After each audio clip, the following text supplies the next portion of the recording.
Hey everyone, welcome back.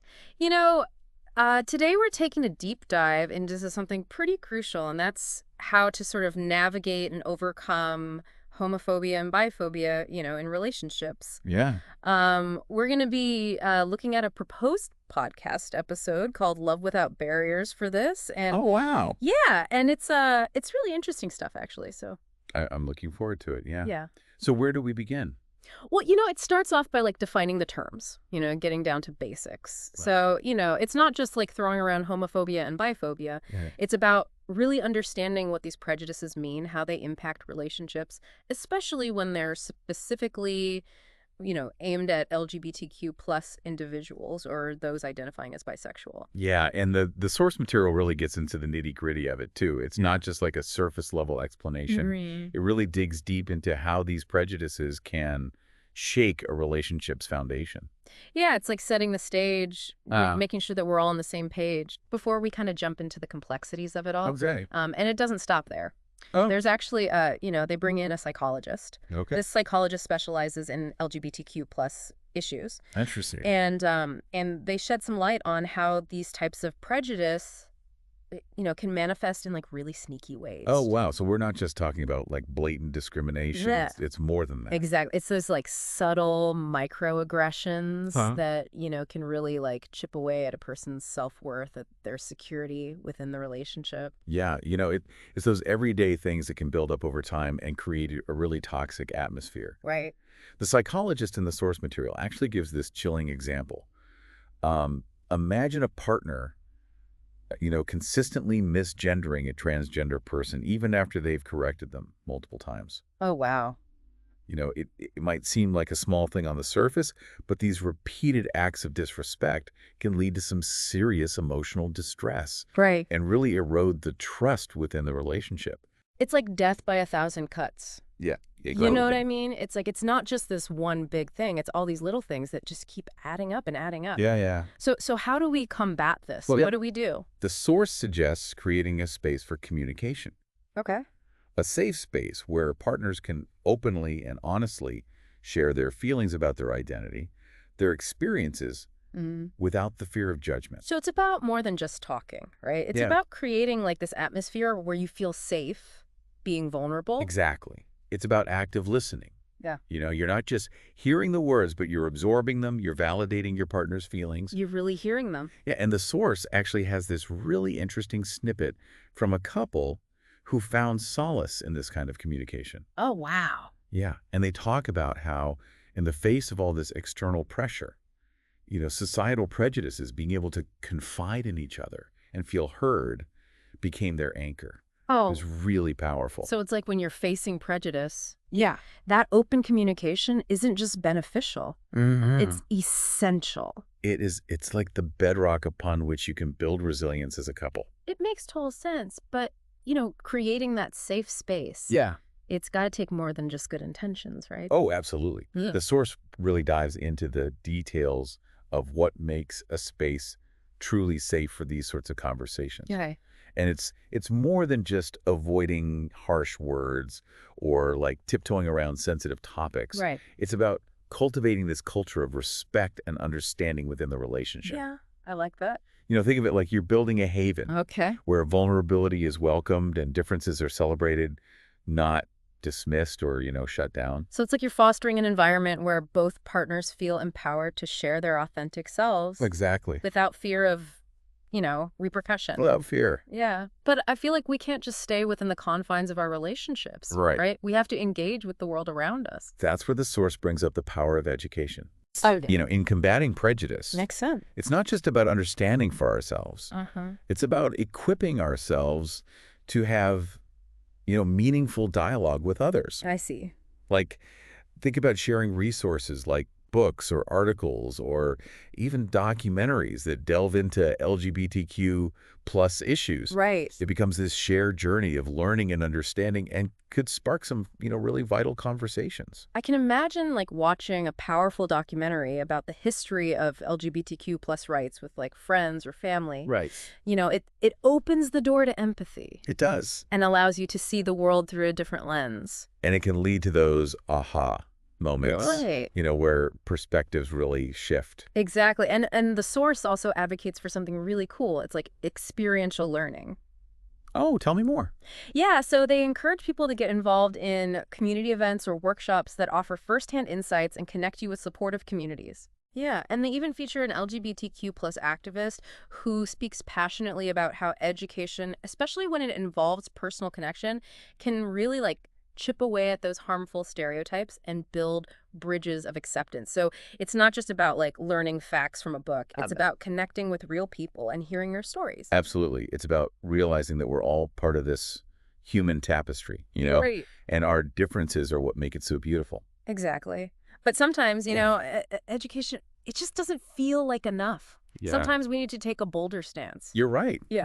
The source reminds us that while education is crucial, Yeah. it's equally important to actively challenge homophobia and biphobia whenever and wherever we encounter it. Yeah.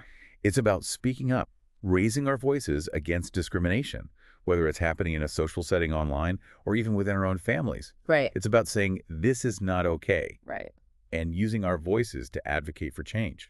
So it can be as simple as correcting someone who uses a homophobic slur. Yeah. Or calling out a joke that perpetuates harmful stereotypes. Exactly. It's about refusing to let prejudice just slide by unnoticed. Right. It's about making it clear that we stand with the LGBTQ plus community. Absolutely. But what about within a relationship? Oh, yeah. That's a good point. How do we navigate those situations where prejudice comes knocking at our own door? Well, the source emphasizes the importance of standing with your partner in the face of prejudice. Okay. It's about showing solidarity, presenting a united front against negativity. So it's like we're in this together no matter what. Exactly. And they even share an anecdote from a couple who faced discrimination together.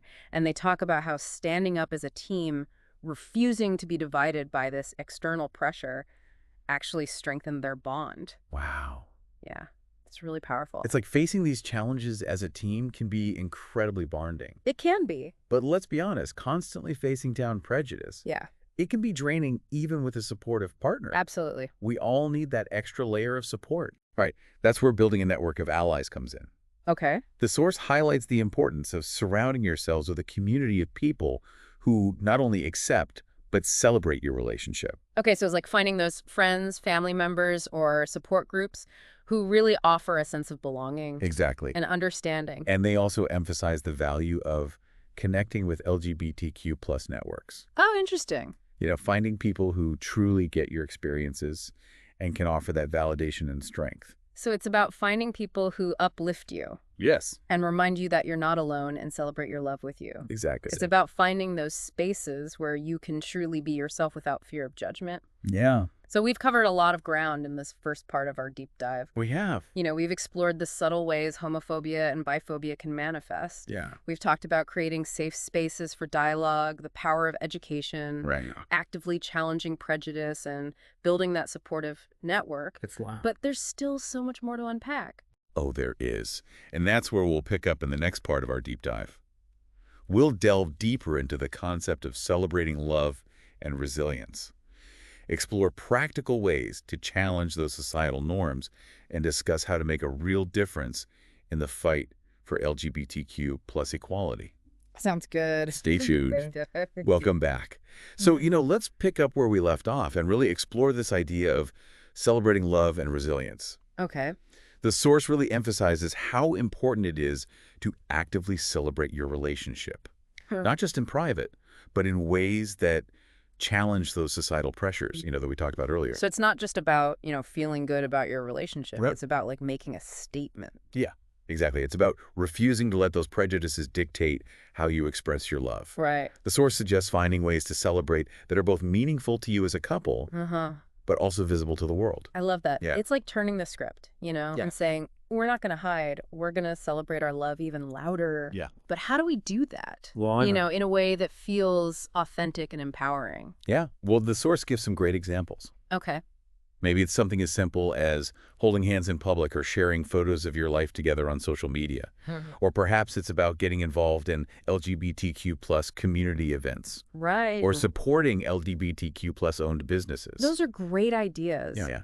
It's about making your love and your commitment visible Yeah. and showing the world that, LGBTQ relationships are just as valid and worthy of celebration Yeah. as any other. That's right. But celebrating love, that's just one part of the equation, right? It is. We also need to talk about resilience. Oh, it has How do to. we build that? Well, the source emphasizes focusing on the strengths of your partnership. Okay. Acknowledging and appreciating the unique qualities that each partner brings to the relationship. So recognizing and celebrating those things that make your relationship strong Yes. and resilient, Yes. the things that help you weather the storms, so to speak. Exactly. It's about recognizing that your relationship, like any relationship, has its own unique strengths and resiliencies. Right. And when you focus on those strengths, Mhm. it helps you to navigate those external pressures and challenges with more grace and determination.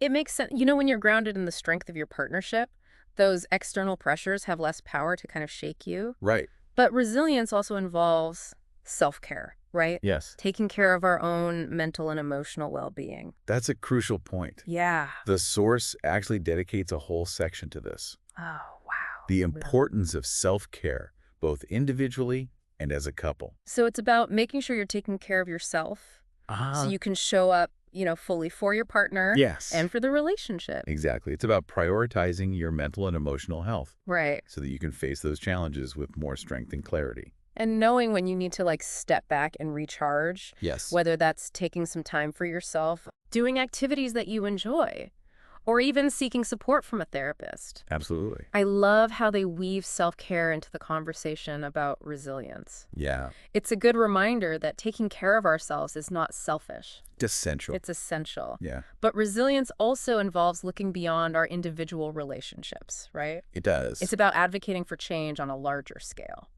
Absolutely. The source takes a really powerful stance on the importance of activism and social change. Okay.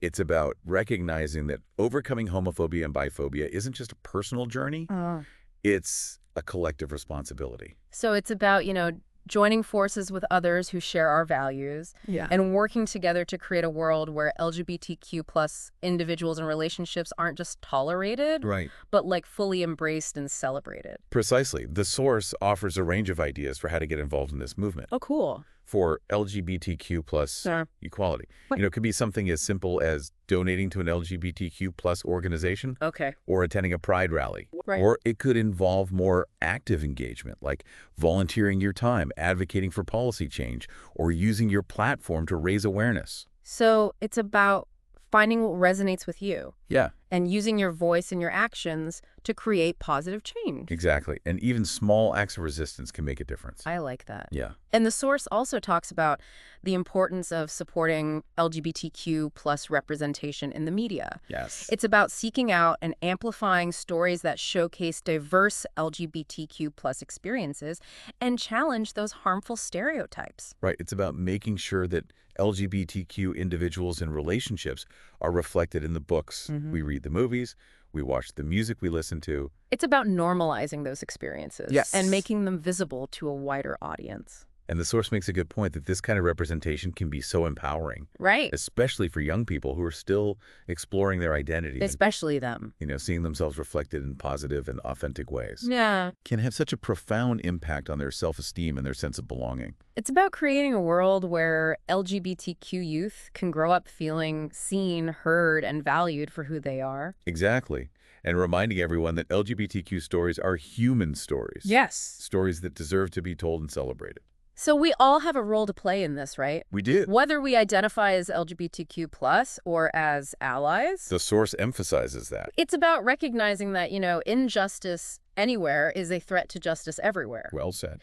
It's about understanding that the fight for LGBTQ rights is intertwined with the fight for social justice and equality for all marginalized groups. Absolutely. And it's about using our voices and our platforms to advocate for a world where everyone can live authentically and joyfully without fear of discrimination or harm. So we've talked about celebrating love, Mhm. building resilience, and taking action, but there's one more piece of the puzzle that the source highlights. And that is, It's about looking inward. You know, the source challenges us to examine our own biases and prejudices, even the ones we might not even be aware of. Oh, wow. Yeah, it's about being honest with ourselves and asking those tough questions like, where do my beliefs come from? Am I really living up to those values of inclusivity and respect? That's a really crucial point, and often the hardest one. I agree. It's easy to point fingers outward, but real change starts with introspection. Right. The source suggests that we actively seek out diverse perspectives Yeah. and engage in those open-minded conversations with people who have different experiences than our own. So it's like challenging our own assumptions and Yeah. being willing to learn and grow. Exactly. And recognizing that unlearning prejudice is a lifelong journey, Yeah. and it takes a conscious effort to really examine our beliefs and behaviors. It's not about feeling guilty or ashamed. Right. It's about personal growth Yes. and becoming better allies. Exactly. It's about approaching this process with humility and a genuine desire to learn and understand. I like that. And the source really emphasizes the power of empathy in this journey. Oh, how so? Well, it's about putting ourselves in the shoes of LGBTQ plus individuals Okay. and trying to grasp the challenges that they face on a daily basis. So listening to their stories, Yeah. understanding their perspectives, Yeah. and recognizing those systemic inequalities Right. that contribute to their experiences. It's about moving beyond those theoretical concepts Yeah. and connecting with the human impact of homophobia and biphobia. And recognizing that the fight against homophobia and biphobia, it's Yeah. like interconnected with other social justice movements. The source touches on the concept of intersectionality, Okay. highlighting how different forms of oppression like racism, sexism, transphobia, Uh-huh. they often overlap and compound each other. It's like you can't address one without addressing the others. Exactly. We need to work towards dismantling all forms of prejudice and discrimination Right. to create a truly just and equitable society. For everyone. For everyone. And the source ends on a powerful note, reminding us that even though the work can feel daunting, Yeah. every step we take, no matter how small, it contributes to a larger movement. It's about celebrating those victories. Yes. Big and small. Yeah. And recognizing that the fight for LGBTQ plus equality, Mm-hmm. it's a marathon, not a sprint. So true. This deep dive has been quite a journey. It has. We've explored the complexities of homophobia and biphobia. We have. We've learned about creating safe spaces and discovered ways to challenge prejudice and build a more inclusive world. Yeah, it's been a lot. But as we wrap up, I want to bring it back to you, our listener. That's right. The source might have focused on romantic relationships, but these insights, they apply to all aspects of our lives. They do. So how can you be an ally not just to your loved ones, but to the LGBTQ plus community as a whole? Yeah. What actions, big or small, can you take to challenge prejudice and create a ripple effect of positive change? Maybe it's starting a conversation with a friend or family member. Mm-hmm. Maybe it's educating yourself about LGBTQ plus issues, supporting LGBTQ organizations, or simply being more mindful of your language and behavior. It's about recognizing that we all have a role to play in creating a world where everyone can live authentically and love freely without fear of judgment or harm. That's it for our deep dive today. We hope you found this exploration insightful and empowering. We did. Remember, the conversation doesn't end here. Keep learning, keep challenging, keep loving, and keep fighting for a better world. Couldn't have said it better myself. Until next time.